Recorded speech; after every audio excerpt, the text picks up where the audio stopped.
When I came into office, I inherited a deal that President Trump negotiated with the Taliban.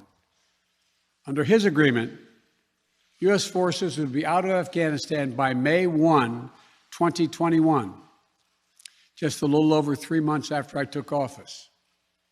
U.S. forces had already drawn down during the Trump administration from roughly 15,500 American forces to 2,500 troops in country.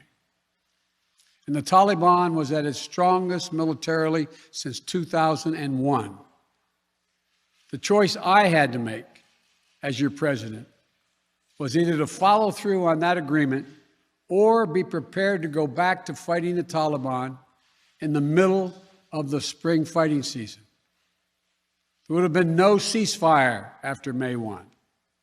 There was no agreement protecting our forces after May 1. There was no status quo of stability without American casualties after May 1.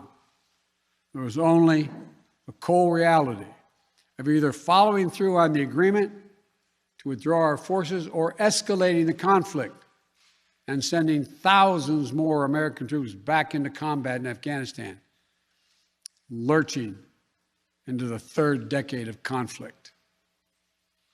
I stand squarely behind my decision. After 20 years, I've learned the hard way that there was never a good time to withdraw U.S. forces. That's why we're still there. We were clear-eyed about the risks. We planned for every contingency, but I always promised the American people that I would be straight with you.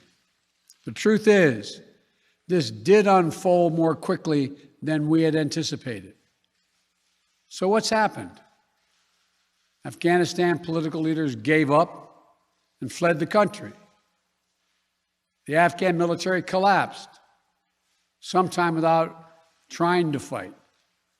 If anything, the developments of the past week reinforced that ending U.S. military involvement in Afghanistan now was the right decision.